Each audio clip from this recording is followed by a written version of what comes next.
Do you know the difference between yin yoga and restorative yoga? Compared to other forms of yoga practice, these two might seem pretty similar, and that's because they are. In both yin yoga and restorative yoga, the focus really is relaxation. They are both yin in nature, which means they're soft, relaxing, and slow, rather than the more yang energy, which would be active, dynamic, and heating. But there is a big difference between yin yoga and restorative yoga. So let's dig into what that difference is. In restorative yoga, we use lots of props, things like bricks and blankets and cushions to provide support for the body in different shapes and different postures. There might be a slight sensation of stretching in these positions, but you're likely to feel mostly quite held and supported rather than feeling like you're being pulled and stretched out. So as a practice, it is very gentle, deeply relaxing, and intended to help you move into the parasympathetic branch of the nervous system, the state that's known as rest and digest, as opposed to the fight or flight sympathetic branch of the nervous system. Now, yin yoga is also, or can also be, a very relaxing and restorative practice. But the big difference with yin yoga is we don't use as many props for support. We might still use some cushions and blankets to make the poses a little bit more comfortable, but we want to be applying a bit more stress, healthy stress, to our body's connective tissues with a yin yoga practice. The theory with yin yoga is that our body's connective tissues, or fascia, these are things like tendons, ligaments, all of the things that hold the muscles, bones, everything in their place. These tissues get stronger, more resilient, and a little bit more flexible with a healthy amount of stress, a healthy amount of pressure applied to them over an extended amount of time. So with yin yoga, we will come into a stretch, we'll stay with it and kind of relax into it for a few minutes at a time. If it were a restorative yoga practice, our body would be completely held and supported with different cushions and blankets.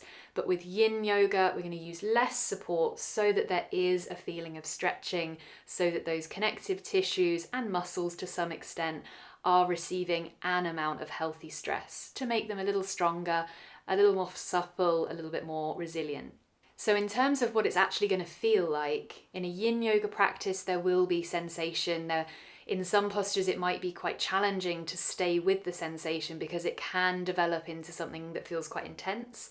Whereas with restorative yoga, you are going to feel relaxed, supported, and held comfortably in different shapes and different positions. Here are a couple of examples of the same posture in a restorative class and a yin yoga class. This first posture is known in Sanskrit as Supta Baddha Konasana.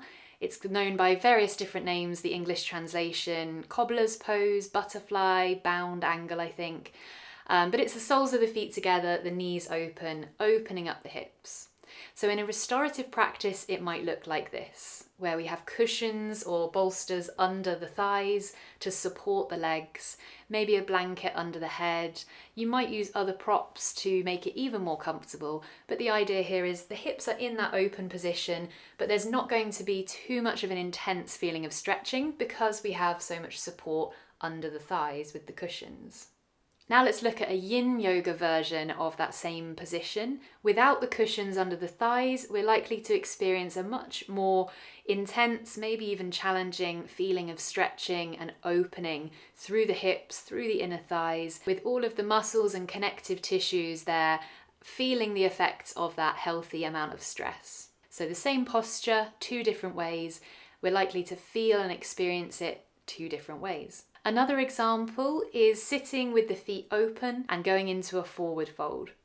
So in a restorative practice, we might use things like bolsters, bricks, and blankets to create a high enough platform that we can rest the forehead onto it comfortably. So we're in the position, there is an amount of stretching happening, but we are supported and held by those props. And then if we were to practice that same posture in a yin yoga class, we might take some or even all of those props away so that we are leaning into the stretch a bit more heavily. The amount of stress on the connective tissues is greater, and so the intensity of the stretch is going to be greater as well. It may be helpful for me to just point out here that there is often a bit of crossover between the two.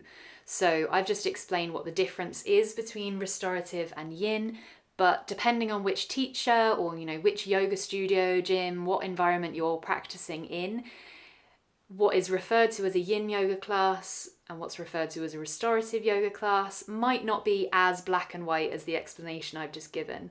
So for example, in a restorative yoga class, you might come into some postures that I would consider to be a bit more yin. So there might be some where you take some of the props away and you do feel a bit more of a stretch.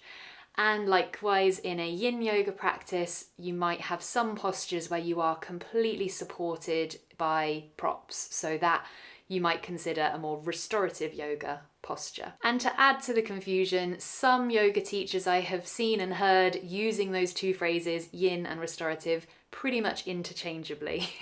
So I would recommend, if you're going to a yin or restorative class, if there is a class description that you can read, that will probably give you a better idea, or if you can speak to the teacher in advance, that would be great. Or, you can go along and just see what is presented to you as part of the class. You're likely to have a very relaxing, very enjoyable, very introspective practice, whether it's yin, restorative, or a bit of a combination of the two.